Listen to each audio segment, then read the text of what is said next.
Venezuela sigue bajo amenaza y no le acecha a cualquiera sino un poderoso imperio, un invasor y asesino serial que ha decidido esta vez asumir frontalmente posición de vanguardia y echar mano de otros procedimientos a los antes aplicados, aunque con los mismos actores de siempre.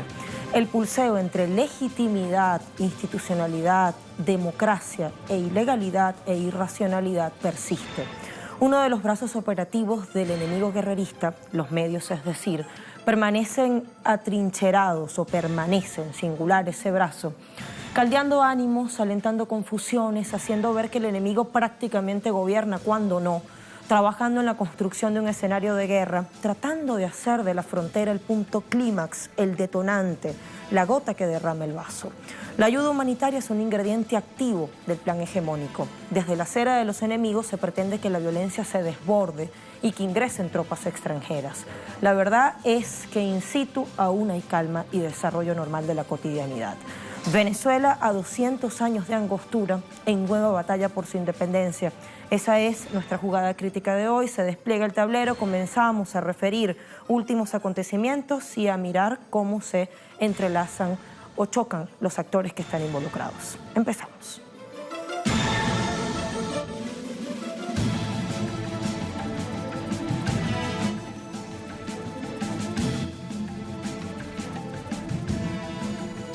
A propósito del bicentenario de la instalación del Congreso de Angostura por Simón Bolívar en calidad de jefe supremo de la República en tiempos de independencia de España, el presidente venezolano Nicolás Maduro decía en su discurso en el Estado Bolívar, antes Angostura: hoy Venezuela se está jugando su derecho a la paz y la estabilidad de los próximos años. El imperio ha creído que los tiempos de cañoneras y golpes del siglo XX, sigo citando al jefe de Estado venezolano, se pueden aplicar en el XXI. Venezuela le está enseñando que no, que es tiempo de repúblicas libres. Sobre la presunta ayuda humanitaria contrastaba: nos roban 30.000 millones de dólares y luego ofrecen 20 millones a la derecha en una comida podrida y contaminada. No somos mendigos de nadie, por eso no la aceptamos. La víspera, entrevistado por la agencia de noticias AP, esto refería el también comandante de la Fuerza Armada Nacional Bolivariana. Te puedo decir que con el señor Elliot Abrams hemos hecho 2 reuniones ya en Nueva York. Nuestro canciller se ha reunido 2 veces con Elliot Abrams. La primera 2 horas y la segunda 3 horas, hace unos días atrás. Yo invité a Elliot Abrams que venga a Venezuela, en privado, en público, en secreto. O si quiere reunirse, que él diga cuándo, dónde y cómo y yo voy. Sería Asia el destino. Nosotros tenemos muchos años ya construyendo la ruta de Asia. Es una ruta exitosa y la ruta de Asia nos exige cada vez más volúmenes y cantidades de petróleo. Nosotros quisiéramos, sería nuestro deseo, producir petróleo con empresas estadounidenses en Venezuela. Hemos hecho negociaciones con múltiples empresas de Estados Unidos y tienen las puertas abiertas a Venezuela. El canciller venezolano Jorge Arreaza ha estado esta semana en reuniones en Naciones Unidas. Entre otras cosas, dijo, se ha definido crear un grupo de países de ONU dispuesto a defender el derecho a coexistir bajo principios del derecho público internacional. Deben saber que Venezuela es un país soberano, que nosotros protegeremos cada milímetro del territorio venezolano, su espacio continental, terrestre, su espacio marítimo y su espacio aéreo, y que la respuesta que daremos en cada situación será proporcional y correspondiente a cualquier tipo de ataque que se haga o de injerencia que se haga contra nuestro país. En este contexto es importante elevar cada vez más el análisis. Así, debemos contar que una de las estrategias de Estados Unidos para estrangular a otros gobiernos es bloquear financieramente. Y claro que puede hacerlo porque ostenta hegemonía en ese campo. Todo funciona a su imagen y semejanza. Todo, pese a esfuerzos de construir una arquitectura financiera alternativa, pasa por el dólar, moneda de curso legal estadounidense. Se trata de mellar desde fuera las capacidades económicas, productivas y de pago de compromisos. Se trata de que la ciudadanía se sienta asfixiada y obligada a migrar, y ello se combina con una campaña mediática sin descanso. ¿Y el resultado cuál es? Hay catástrofe humanitaria, no hay democracia, hay que intervenir. Caso Libia. Y Venezuela es otro ejemplo. La Unidad de Debate Económico del Centro Estratégico Latinoamericano de Geopolítica, CELAC, revisó recientemente cifras macroeconómicas y sobre la base del comportamiento de esos números, esto concluyó. La investigación revela que el bloqueo económico, financiero y comercial supuso entre 2013 y 2017 la pérdida de 350.000 millones de dólares en producción de bienes y servicios. Desde que Nicolás Maduro asumió la presidencia en 2013, el sector público venezolano dejó de recibir en términos netos 19.000 millones de dólares anuales, también refiere este estudio.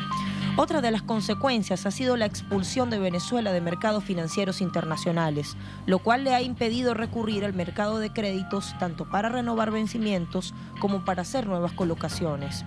El embargo de la matriz de Citgo, filial de la estatal PDVSA en suelo estadounidense, ha limitado la capacidad de hallar financiamiento y por ende de hacer importaciones. El boicot de las agencias calificadoras también destaca en el plan. El indicador del riesgo país de Venezuela subió con picos de hasta 6.000 puntos, sin correspondencia con el riesgo económico de la economía real y con independencia de la evolución de precios petroleros y del historial y la capacidad de pago de este país. Así es como la deuda venezolana, a pesar de seguir pagándose sostenidamente, ha sido calificada como de altas probabilidades de default, con una calificación peor que la de países en guerra y devastados como Siria. Esto ha encarecido la deuda de tal forma que en el quinquenio 2013-2017 el Estado tuvo que pagar más de 17.000 millones de dólares, 3.300 millones de dólares por año. El intento de aislamiento se intensificó con la caída de los precios del crudo. Sumando lo que ha dejado de entrar en divisas y lo que se ha tenido que pagar extra, la asfixia ha sido de 22.500 millones de dólares por año, lo que explica un deterioro económico en 60%. Un país tan dependiente de las importaciones como Venezuela, lógicamente no puede activar su aparato productivo tan fácilmente si no tiene divisas. Las sanciones han impedido acceder a financiamientos en el mercado tradicional y renegociar deudas, a pesar de que se cumplieron pagos adeudados. Entre 2014 y 2017, Venezuela perdió 68.653 millones de dólares. Sin embargo, a pesar de que el país no incumplió sus pagos, fue calificado con las peores notas por Moody's o Standard & Poor's. La estrategia ha significado también un encarecimiento de las operaciones. Puertos de Venezuela son catalogados como puertos de guerra, lo que implica un pago más elevado por fletes y seguros para importación y exportación. Allí tenemos una arista importante, bloqueo financiero, económico y comercial contra Venezuela. Ahora, otro punto que tiene que ver con el asedio psicológico, para que miremos cómo se instrumentalizan las redes y las llamadas fake news en este mundo de la posverdad. Traemos a pantalla esta publicación de Página 12 de Argentina, la fake news de Elisa Carrió.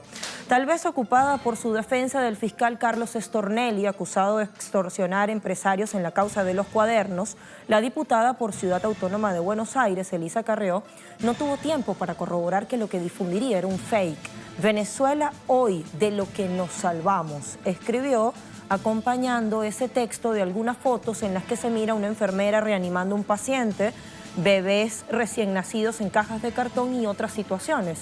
Estas fotos corresponden al Hospital Regional de Occidente de Honduras y fueron publicadas por el portal La Prensa de ese país en agosto de 2013 porque se denunciaba la situación precaria de ese centro asistencial que, entre otras cosas, no tenía incubadoras para la fecha. Más tarde, la parlamentaria del macrismo se excusó así, también por Twitter. El tuit en el que hice referencia a un hospital venezolano era equivocado. Pido disculpas por el error, un beso. Bueno, juzgue usted. Luego nos vamos a Moon of Alabama, en español Luna de Alabama, es un portal de información y análisis alternativo. Escribe Bernhard, Venezuela, los medios de comunicación encuentran que el plan de golpe de Trump no funciona. Medios estadounidenses publican, The Guardian, hay indicios de que la campaña de Guaidó corre el riesgo de perder fuerza. Una anticipada deserción masiva de jefes militares no se ha materializado. Y el círculo íntimo de Maduro asegura que ha resistido la tormenta política. Bloomberg, refiere el autor, escribe, en un país con más de 2.000 generales y almirantes, solo un alto oficial que no manda tropas ha prometido lealtad a Guaidó, refiere el autor. Por eso las cosas no se están moviendo como muchos esperaban. y los responsables políticos estadounidenses y los que están alrededor de Guaidó, así como los líderes en Brasil y Colombia, se miran entre sí y se preocupan por el fracaso. Y The New York Times muestra una frustración similar, reseñando el día de ayer, todo esto corresponde a publicaciones del 14 de febrero, no ha habido confrontación dramática. Y ahora me voy a nuestra recomendación, la tenemos en casa, telesurtv.net, puede visitarnos. El montaje mediático expuesto desde la frontera entre Venezuela y Colombia es de la autoría de Marco Teruggi, sociólogo, escritor y poeta argentino radicado en Venezuela. Han hecho de la frontera el set donde se encuentran las grandes agencias de comunicación, voceros de diferentes gobiernos, organizaciones internacionales. El objetivo es mostrarla como el punto crítico por donde cederá la puerta. Dentro de esa geografía, las cámaras se enfocan sobre dos cruces, Puente Las Tienditas y Puente Simón Bolívar. Sobre el primero, todos saben, por ejemplo, que nunca estuvo abierto, aunque afirmen que el gobierno venezolano lo bloqueó ante esta situación. Y cierro comillas porque finaliza la cita de nuestra recomendación, que recuerde está publicada en nuestro portal. Bueno, todo se va moviendo en función de la dinámica que van marcando los actores, claro está. ¿Cómo está Venezuela adentro? ¿Qué últimas movidas se han dado? Vamos a conectar de una vez con nuestro corresponsal Luis Tavera desde Caracas, Venezuela. Hola, Luis.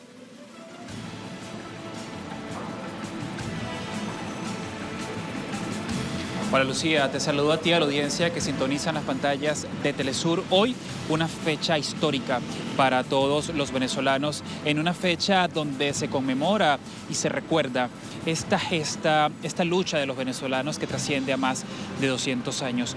Decía el presidente de Venezuela en su discurso hoy desde el Estado Bolívar, escenario de esta fecha del Congreso de Angostura, que los venezolanos siempre han luchado por su soberanía y siempre ha sido justamente el mismo enemigo.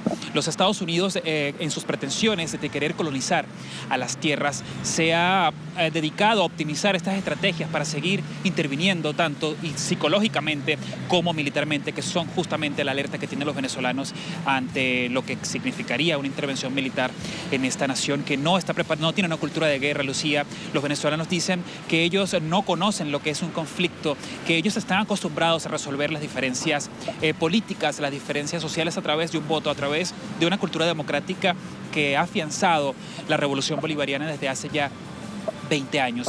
Pero este golpe continuado en Venezuela y en contra de la constitucionalidad del presidente Nicolás Maduro tiene un componente que tú muy bien analizabas, que es esta guerra psicológica, esta guerra mediática que, como tú mostrabas, los analistas han detallado muy bien. En el caso de Venezuela también es importante resaltar que estas agencias internacionales que se encuentran en este país todavía, estas entrevistas que ha conseguido el presidente constitucional Nicolás Maduro, desmonta una vez más esta matriz que continúa a través de las redes sociales de una supuesta carencia de libertad de expresión que sufren la ciudadanía acá en Venezuela. Pero es también curioso, otro dato que revelan los analistas, es que más del 60% de los medios de comunicaciones acá en Venezuela son del sector privado. Además, a esto se le suma a los análisis que se han hecho. Por ejemplo, el año pasado, el investigador y también investigador permanente de las Naciones Unidas, Alfred de Zayas, también otros periodistas de cadenas como la BBC,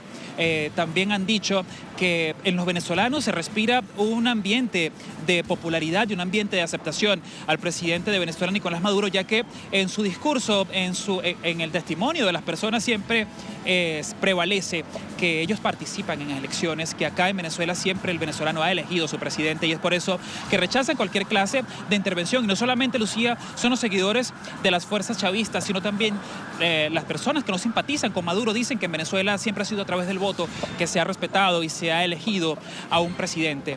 Ahora bien, otro de estos componentes de la guerra psicológica se ha basado además en la malversación, en la tergiversación de lo que son los verdaderos escenarios de Venezuela.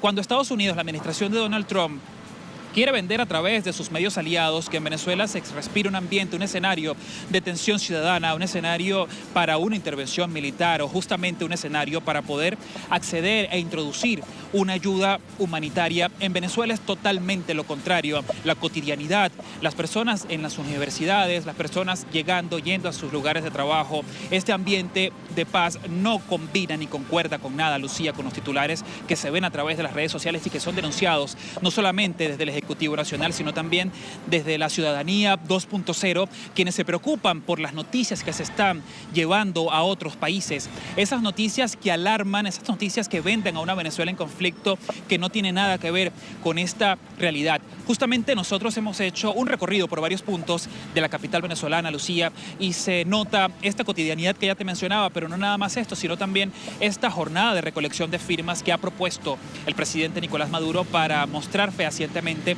que son más los venezolanos que quieren seguir viviendo en paz, que son más estos venezolanos que se sienten orgullosos de una soberanía, se sienten orgullosos de tener una constitución elaborada y aprobada por el mismo pueblo de Venezuela. Y también cuando se les pregunta qué piensan ellos con respecto a esta propuesta de ayuda humanitaria que es aplaudida por gobiernos vecinos como el de Colombia, ellos dicen que Estados Unidos se contradice, ¿no? Por un lado, bloquea financieramente, por ese mismo lado, busca de retorcer el músculo económico que es la estatal petrolera PDVSA, y por otro lado, mantiene un discurso humanitario, una supuesta ayuda humanitaria que no significa en nada para las misiones sociales que tienen acá Venezuela. Por ejemplo, ellos comparaban, acá más de 6 millones de venezolanos son beneficiados a través del sistema del Comité Locales de Abastecimiento y Producción, que no es más que una ayuda directa a través de una caja de alimentos que se les otorga a los venezolanos en un precio muy por debajo a la especulación que sufren los venezolanos. Ellos lo comparan con esta ayuda humanitaria que también es promovida por el diputado Juan Guaidó y presidente de una Asamblea Nacional en desacato, que es denunciada por el mismo Tribunal Supremo de Justicia, y no significa nada. Ellos califican esto como parte de un show mediático, como parte de esta arremetida unilateral que utilizan como escenario mediático para poder vender a una Venezuela en crisis humanitaria. Lucía, esto es un contexto en Venezuela en los cuales los ciudadanos mismos quieren vivir en paz, claman por una estabilidad social que está siendo y busca ser quebrantada por Donald Trump y los medios aliados, quienes insisten una vez más en poder bloquear financieramente a Venezuela, quienes insisten en crear una tensión que pueda quebrantar el modelo socialista, que son más los venezolanos que quieren seguir viviendo, Lucía. Gracias, Luis, por tu reporte, por tu narración. Bueno, hemos dado datos de bloqueo y sanciones, de cotidianidad, era el aporte que hacía nuestro corresponsal, cómo están las calles, y de guerra psicológica. Hay otro tópico muy interesante que queremos desarrollar en profundidad y que bien podría tener que ver con el último punto, el referido al asedio psicológico. Y entonces allí vale preguntarse si es acaso la ayuda humanitaria la cortina de guerra de Estados Unidos y aliados contra Venezuela. Y bueno, también preguntarse algo que Luis Tavera refería. ¿Cómo es que una institucionalidad, digámoslo de esa manera, para no decir gobierno, porque no es un solo gobierno, han sido varios, cómo es que una institucionalidad que mata en Yemen, en Siria, en Irak, en Afganistán, por nombrar solo casos recientes, pretende salvar a un país como Venezuela, que no está en guerra, así como se ha planteado desde algunos titulares? Vamos a hacer una pausa, de una vez vamos a regresar con nuestro primer segmento de análisis, nuestros invitados en estudio ya. Ya venimos.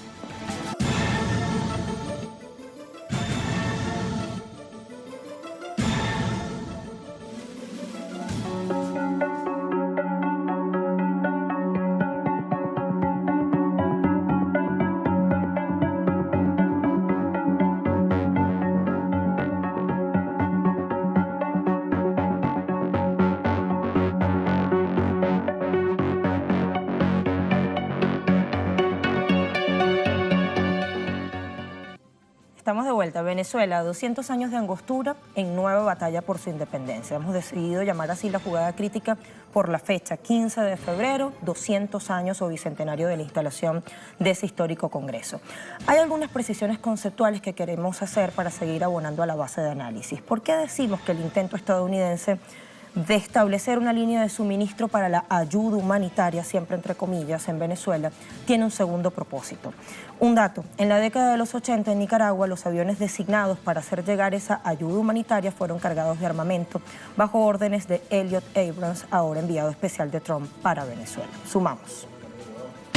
Naciones Unidas define la ayuda humanitaria como uno de los 5 grandes pilares sobre los cuales se asienta y opera la organización. En su portal refiere que es la solidaridad de los pueblos en situaciones de crisis humanitaria y que 4 de sus entidades son las que tienen la función de entregarla, a saber, el Alto Comisionado para los Refugiados, ACNUR, Fondo para la Infancia, UNICEF, el Programa de las Naciones Unidas para el Desarrollo, PNUD, y el Programa Mundial de Alimentos, PEMA. En coincidencia con la Cruz Roja Internacional, ONU fija que una crisis será aquella situación resultante de un fenómeno natural, como sismos, tsunamis o tormentas, o de una guerra o conflicto bélico. Ninguno de los dos casos aplica en Venezuela, más bien está el riesgo de sufrir el segundo escenario, paradójicamente por las amenazas que propina quien ofrece la polémica asistencia. Además destaca que la entrega de esa ayuda debe ser respetuosa de 4 principios: imparcialidad, neutralidad, humanidad e independencia operacional. Este último significa que la acción humanitaria tiene que ser autónoma de objetivos políticos, económicos, militares o de otro tipo. Cumple Estados Unidos con el principio de independencia tras advertencias del presidente Donald Trump de que tiene plan A, B, C y D sin descartar la opción militar y tras el evidente intento de acorralar a Venezuela. Los primeros días de febrero, el portavoz de Naciones Unidas, Stephen Dujarric, aclaraba el punto a reporteros en Nueva York. La acción humanitaria necesita ser independiente de objetivos políticos y militares. Basándose en esos principios, en lo que establece el derecho internacional y considerando que la ayuda ha sido históricamente funcional a la penetración de armas y grupos intervencionistas, el gobierno de Venezuela puede soberana y legítimamente descartarla. De hecho, en 2005 el presidente de Estados Unidos, para ese entonces, George W. Bush, rechazó una oferta de ayuda de su homólogo venezolano Hugo Chávez, consistente en 2 unidades hospitalarias móviles, 10 plantas purificadoras de agua, 18 plantas de generación eléctrica, 20 toneladas de agua embotellada, 150 expertos en rescate y primeros auxilios y 50 toneladas de comida, según informó el líder por los derechos civiles Jesse Jackson. El gobierno venezolano ha dicho que está dispuesto a recibir cualquier aporte sin ánimos de interferencia. Por ejemplo, en 2018 aceptó que la propia ONU entregase suplementos médicos que no pudieron ser adquiridos producto de las sanciones estadounidenses. La ayuda puede ser económica o material y también puede consistir en el envío de cooperantes que intervienen directamente en el lugar. ONU identifica 3 países de África: Nigeria, Sudán del Sur y Somalia, e incluso uno asiático, Yemen, como país en hambruna o riesgo de sufrirla. Por ningún lado figura Venezuela en el listado. Bueno, hay otro dato que está en Misión Verdad: la ayuda humanitaria como cortina de guerra de Estados Unidos contra Venezuela. Funcionarios en Venezuela acusaron a Estados Unidos de enviar una provisión de rifles de alto calibre y municiones en el equipaje de un vuelo comercial de Miami. Abro comillas: los inspectores encontraron 19 rifles, 118 cargadores, 90 radios inalámbricos, mientras investigaban el vuelo que ellos dicen arribó el domingo en la tarde. En una redada del lunes se capturaron 3 miras de rifle y 6 iPhones. Las imágenes muestran suficiente equipo para un escuadrón de infantería, 15 rifles de asalto AR-15, un arma automática micro Graco con un tambor cargado y un fusil francotirador Colt 7.62.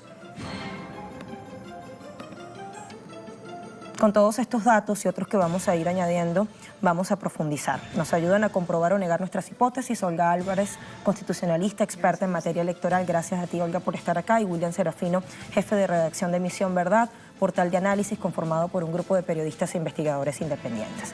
Quiero comenzar con esto de la ayuda humanitaria y la frontera, que nos parece que son 2 tópicos que están entrelazados. Para precisiones legales, Olga, quisiera que nos dijeras si la Constitución venezolana refiere algo al respecto, igual que cuando tocaba hablar de esto de la figura del gobierno de transición o el fulano interinato. Mira, la Constitución venezolana tiene todos los mecanismos para que el gobierno nacional se ocupe de soportar y apoyar cualquier circunstancia de desastre que ocurra en Venezuela o una situación en la que el pueblo amerite mayores garantías de sus derechos sociales. Estamos hablando de vivienda, alimentación, educación. ¿Qué es lo que soportaría el argumento de la ayuda humanitaria? Que hay una situación de hambruna, una situación de desastre, una situación de guerra que no existe. Nuestra Constitución, que dice, bueno, los tratados internacionales tendrían rango constitucional, tienen jerarquía constitucional siempre y cuando tengan mejores garantías que la propia Constitución. En este caso, los tratados vinculados al derecho internacional humanitario no tendrían sino rango legal, no estarían a la par de la Constitución, porque ya nuestra Constitución obliga a la inversión social al gobierno bolivariano. Eso por un lado. La Constitución pues protege a todo el pueblo venezolano de cualquier situación. En caso tal, la ayuda humanitaria como tal responde a los parámetros de la normativa del derecho internacional humanitario. La ayuda humanitaria solamente puede darse si el gobierno nacional considera que no tiene los mecanismos suficientes para proteger a su propio pueblo en casos extraordinarios de catástrofe, de guerra civil o una situación desastrosa, ¿no? Que ocurriría, qué sé yo, una guerra continental, una situación extraordinaria. En este caso, el gobierno no ha solicitado ayuda humanitaria porque nuestros parámetros, a pesar del bloqueo económico, el efecto del bloqueo económico no ha generado circunstancias suficientes para hablar del estándar internacional que refiere al tema de desnutrición, al tema de caos general. O sea, nosotros no estamos muy lejos de una crisis humanitaria. Hay una afectación directa del bloqueo económico y comercial que nos tiene Estados Unidos y sus aliados. Eso es una verdad, pero no tenemos los parámetros.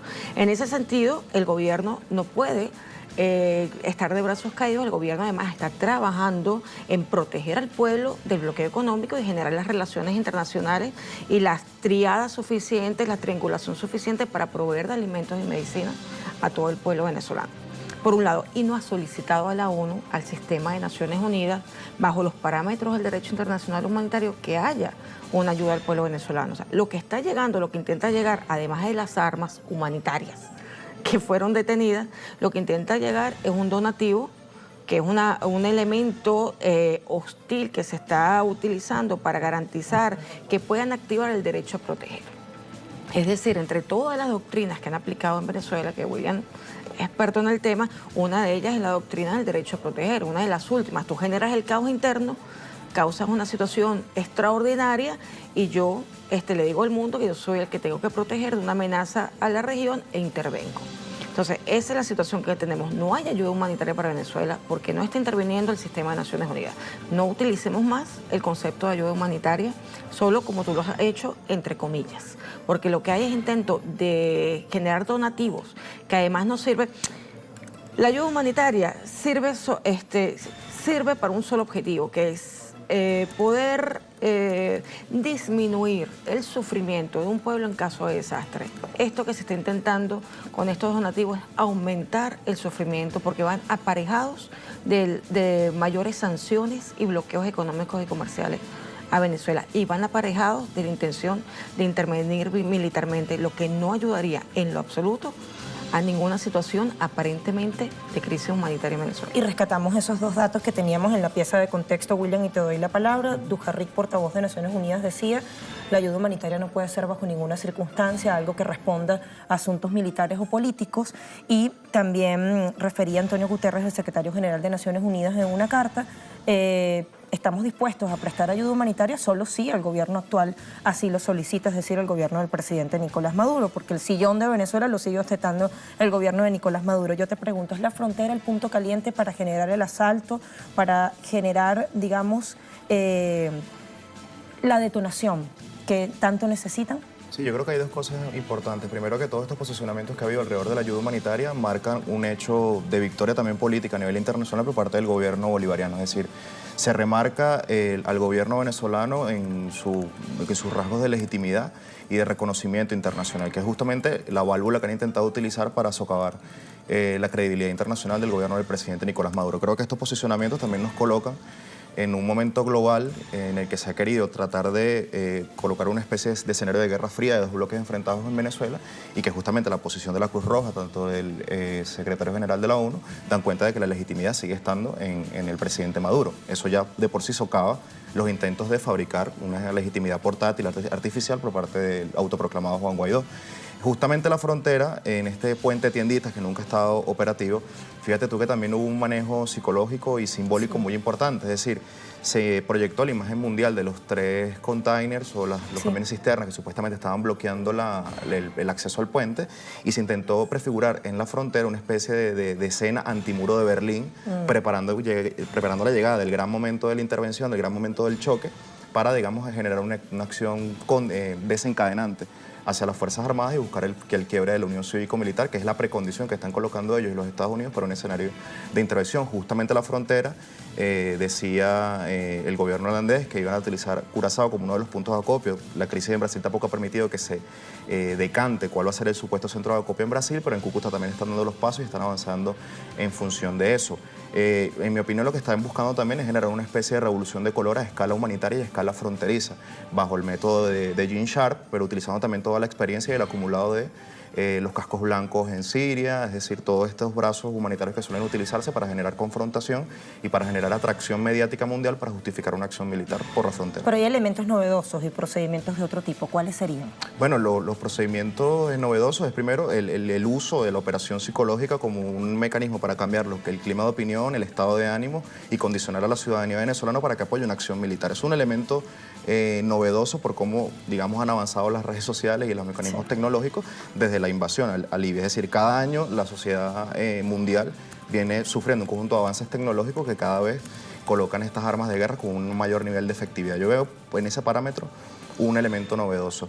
También lo veo en términos internacionales de cómo se intentó importar mecánicamente el modelo libio hacia una región con unas condiciones muy diferentes a las de Libia, con una democracia sólida, con un sistema constitucional también bastante férreo, y que se intentó hacer con la ausencia de grupos paramilitares y mercenarios tomando el territorio y ocupándolo. Es decir, hay mucho de novedoso, pero también hay mucho de torpeza. Ellos le llaman Smart Power, pero a veces parece ser poder bruto realmente, porque la intervención a Libia justamente tuvo la efectividad que tuvo y pudo, digamos, engranarse este Consejo Nacional de Transición Libia con la efectividad con lo que lo hizo, porque el país estaba previamente ocupado por paramilitares. Entonces, desde el año 2016, el gobierno venezolano ha venido tomando, a partir de sus servicios de inteligencia, a partir de sus servicios de policía y con la Fuerza Armada Nacional, un conjunto de elementos de contención hacia estos grupos mercenarios que se han intentado, que han intentado instalar en el país, y que también tuvimos el caso de Oscar Pérez, que fue, digamos, ese punto de cierre en lo simbólico y en lo mediático de un gran Rambo venezolano que iba a venir a ser el dirigente de las fuerzas irregulares.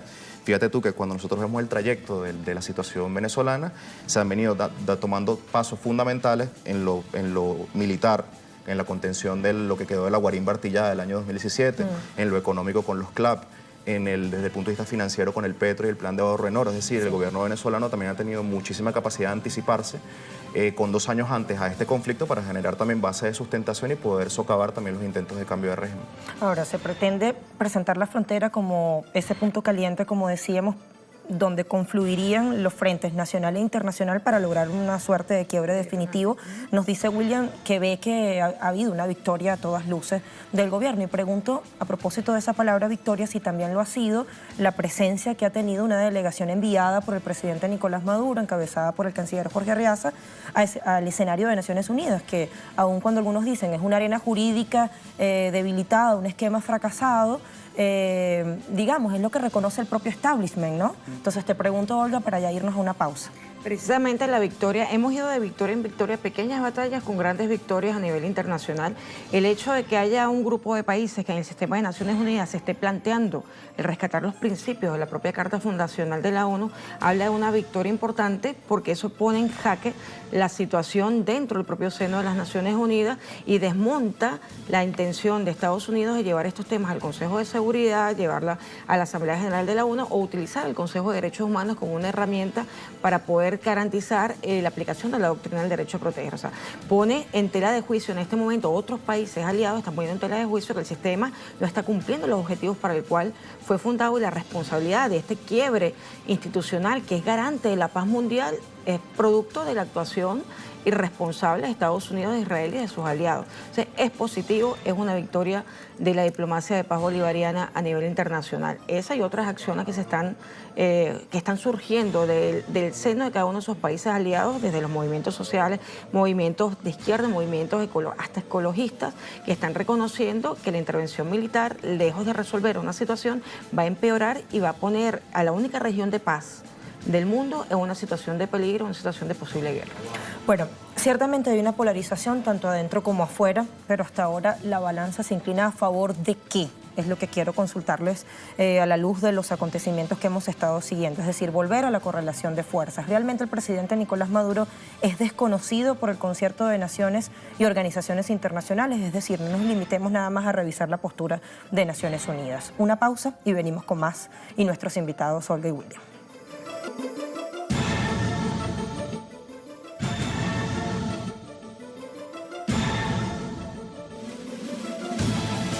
Venezuela, 200 años de angostura y nueva batalla por su independencia. Ya estamos en la parte final de nuestra jugada y queremos ahora sumar cómo, a pesar de la cruenta guerra de intimidación y de las presiones con las que Estados Unidos pretende traccionar un apoyo al golpe en marcha, no se ha logrado más que puntuales y tímidas, digamos, declaraciones de desconocimiento de la legalidad e institucionalidad democrática en Venezuela.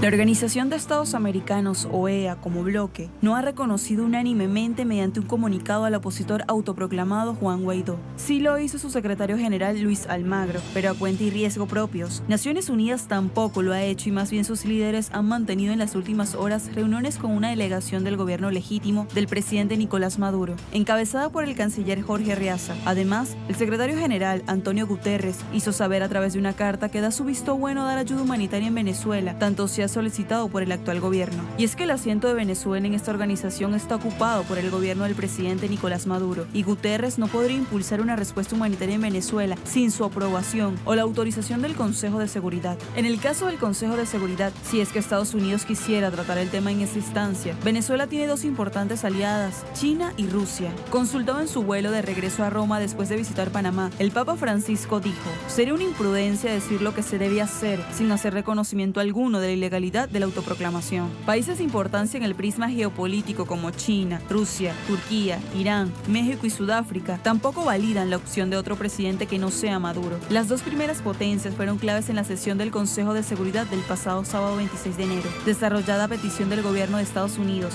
para dejar una correlación de fuerzas a favor de la soberanía y el respeto a la autodeterminación en la nación suramericana. Tanto China como Rusia, además de fuertes lazos de cooperación económica y militar, han declarado casi diariamente sobre el asunto, llamando a la no intromisión. Dentro de la Unión Europea no hay consenso. Los gobiernos de Italia, Grecia, Rumania, Irlanda, Bulgaria, Chipre, Malta y Eslovaquia no se han sumado al desconocimiento de Maduro. El Parlasur, el Parlamento del Mercosur, tampoco ha considerado de ninguna manera la existencia de otro presidente que no sea Maduro. Y la Comunidad del Caribe, CARICOM, tampoco reconoce a Guaidó, y en reciente reunión en Montevideo insistió en que la salida deben hallarla a los venezolanos sobre la base del respeto, el diálogo político y pacífico y la no injerencia. Seguimos intercambiando con la doctora Olga Álvarez, constitucionalista y experta en materia electoral, y William Serafino, investigador de Misión Verdad, jefe de redacción de este portal de investigación y análisis. Quiero, sobre la base de la pieza que acabamos de escuchar, preguntarles entonces lo que dejábamos en el aire antes de ir a la pausa. Hay polarización ciertamente adentro y afuera. ¿Hacia dónde se inclina la balanza en este momento? Creo que por número de países básicamente se inclina hacia favor del presidente Nicolás Maduro. Ahora, yo creo que hay un movimiento global que debe ser también analizado pormenorizadamente, que es que de aquí a 2025 se está proyectando un cambio drástico de las coordenadas de fuerza y de la situación económica y política a nivel global. Hay una distribución de polos y de ejes geopolíticos que van a dar una nueva imagen al mundo y al sistema internacional. Ese mundo de la conferencia de Yalta, de post-Segunda Guerra Mundial, ya no explica la cantidad de nuevos ejes y nuevos polos de poder que han surgido después de la Guerra Fría. En ese caso, Venezuela también es un reflejo de esas nuevas pugnas, de esas nuevas contradicciones y también de la emergencia y del parto de un nuevo sistema internacional. Más de 150 países reconocen al presidente Nicolás Maduro y lo reconocen también los polos de poder y polos económicos que van a ser la vanguardia del movimiento global y del sistema internacional en los próximos 10 años. Estamos hablando de China, estamos hablando de Rusia, estamos hablando de India, de Turquía, que han pasado de ser economías periféricas a potencias intermedias. Eso es un aspecto, digamos, importantísimo, porque ahora China también se suma como socio estratégico, comercial, político y financiero en la región, y eso para Estados Unidos significa una amenaza brutal, porque están cerrando los conflictos de Medio Oriente, donde no pudieron reordenarla. La Alianza Atlántica, es decir, con la OTAN y la Europa Occidental, también está muy debilitada, y lo que le quedaría es el llamado patio trasero para poder mantener el flujo de materias primas que le permita ir a una competencia geopolítica en los próximos años contra China. Entonces, ahora el plan, y es lo que devela Venezuela, pero también lo que se devela en Brasil y lo que se devela en Argentina, es que hay un proceso de destrucción sistemática de los estados nacionales. Destrucción sistemática para acá, para volver a dar la región en un corredor de esclavos, de personas subpagadas, de maquiladoras, para poder competir geoestratégicamente. ¿Y será que los presidentes con China de esos países, Colombia, Brasil, Argentina, los dos primeros vecinos inmediatos, es decir, que no estarían exentos de ser tocados por las consecuencias que generaría una guerra, estarán sopesando eso? Lo están sopesando y creo que lo demuestran los últimos movimientos. Fíjate tú que Duque, a costa de la ayuda humanitaria, también ha reducido muchísimo la retórica bélica de un enfrentamiento directo contra Venezuela, justamente porque no tiene un sistema antiaéreo sólido, justamente porque a nivel de tropas y de doctrina de guerra se vería muy difícil lograr una ocupación del territorio venezolano, y que eso también, en un contexto de crispación interna en Colombia y de nuevo salto de la guerra interna, podría también ser muy costoso para él una intervención contra Venezuela. Y en el lado brasileño, una crisis política tremenda entre el vicepresidente brasileño y Bolsonaro, que están compitiendo por el poder político, y una crisis política estructural que quedó después del golpe de Dilma. Entonces los números no dan.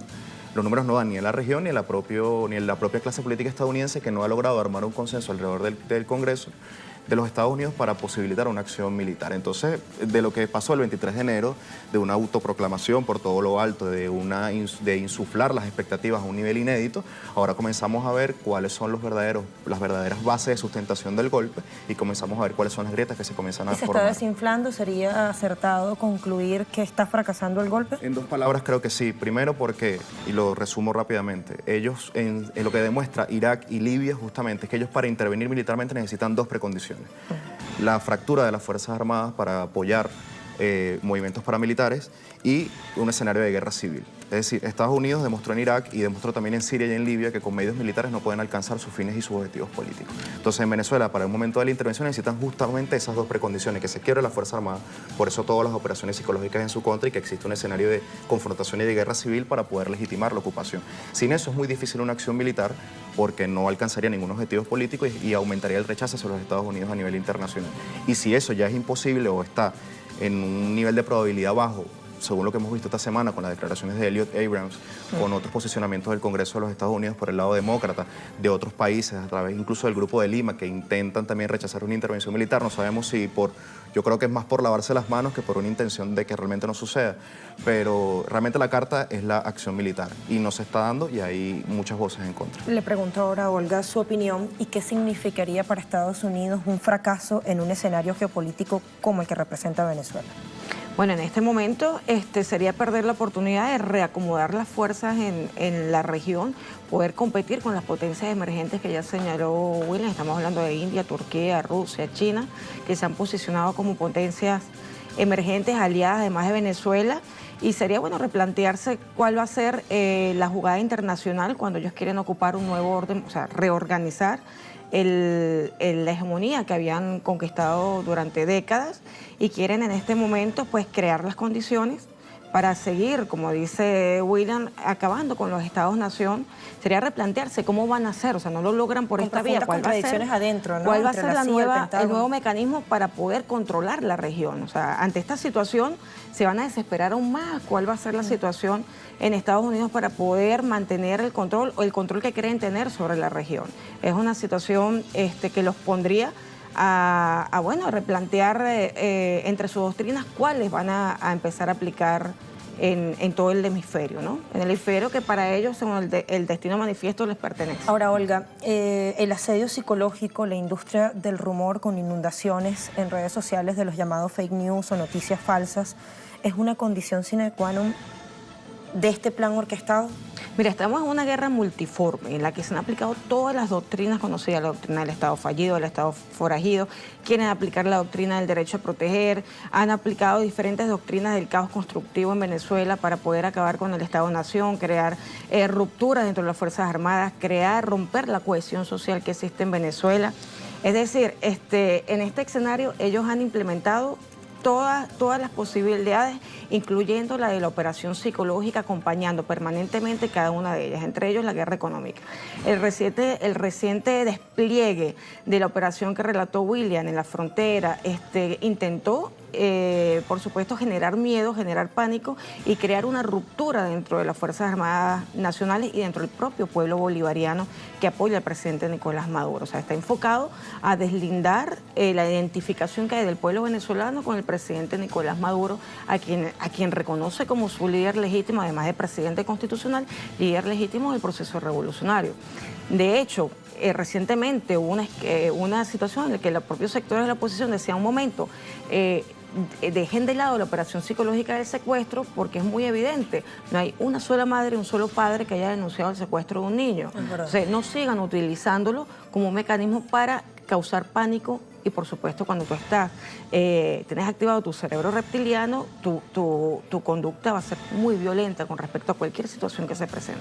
O sea, ellos están manejando nuestro ser más primitivo a través de la guerra económica, a través de las operaciones psicológicas, pero se han encontrado con una Venezuela, de unos venezolanos somos bolivarianos chavistas que estamos fortalecidos. Es falso que no habrá resistencia in situ en caso de que se desate la peor de las opciones, ¿no?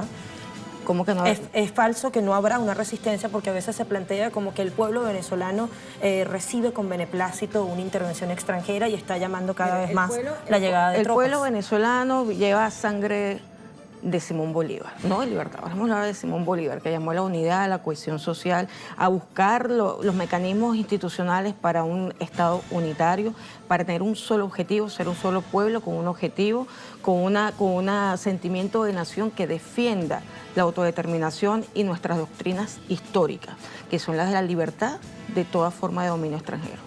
En una fecha histórica como hoy, en solo 30 segundos se traslada la guerra de Oriente Medio, la estrategia de fragmentación a la cuenca del Caribe con Venezuela como epicentro. Se traslada justamente porque también están cerrando los conflictos de Medio Oriente y ahora hay una gran pugna que es lo que va también a definir un poco con la situación con Venezuela, que es Trump como gran contradictor del Pentágono, lo que también habilita que la CIA trabaje con un mayor campo de oportunidades y de matices y de variantes contra Venezuela, y también que el gran conflicto con China también está colocando a la región como un continente que va a ser definitorio para la nueva correlación de fuerzas en los próximos 5 años. En Venezuela se juega no solamente el destino de la propia República Bolivariana, sino que también se juega el destino de Latinoamérica, porque recordando Angostura y recordando la batalla de Ayacucho, por fin con Chávez logramos ser un polo geopolítico que pusiera a Latinoamérica a discutir con los grandes poderes globales. Justamente eso es lo que quieren arrebatarnos a la fuerza. Sigue en curso la batalla por la segunda independencia de Venezuela entonces. Gracias Olga, gracias William por estar con nosotros.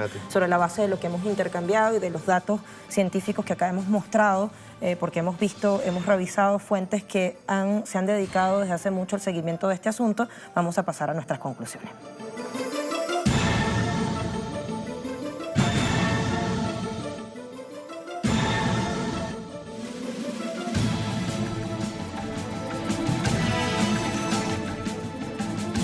Hasta ahora hay indicios claros de que el golpe en marcha contra Venezuela está fracasando, en un escenario en el que la frontera, punto geopolítico caliente para promover el asalto, el detonante, a través de una llamada ayuda humanitaria que no es tal por intencionada política y militarmente, es el de confluencia de un frente nacional y de un frente internacional. Ha habido victoria política en ese sentido, se remarca internacionalmente el gobierno de Nicolás Maduro en su reconocimiento, en su constitucionalidad, aplica una operación psicológica que tiene a favor los avances tecnológicos. Respecto de la doctrina, se intenta importar el modelo libio con condiciones geográficas y sociológicas evidentemente muy distintas. Las sanciones son mecanismos reales de destrucción del Estado y de la sociedad toda. Hace parte de la estrategia de guerra que está basada, como estamos escuchando, en distintos recursos y es aplicada en distintas dimensiones y nodos. No caen bombas hasta la fecha, por ello no significa que no haya una agresión permanente, calculada, planificada, con la participación de sectores corporativos y políticos. El enemigo supremacista tiene claramente una doble moral, como una situación de crisis puede resolverse con sanciones, con bloqueo, con una intervención militar, que es una opción que abiertamente el presidente Trump ha dicho que no descarta contra Venezuela. Juzgue usted, lo dejamos para que usted también concluya. Llegamos al final de nuestra jugada crítica. Gracias como siempre por acompañarnos y confiar en Telesur. Hasta pronto.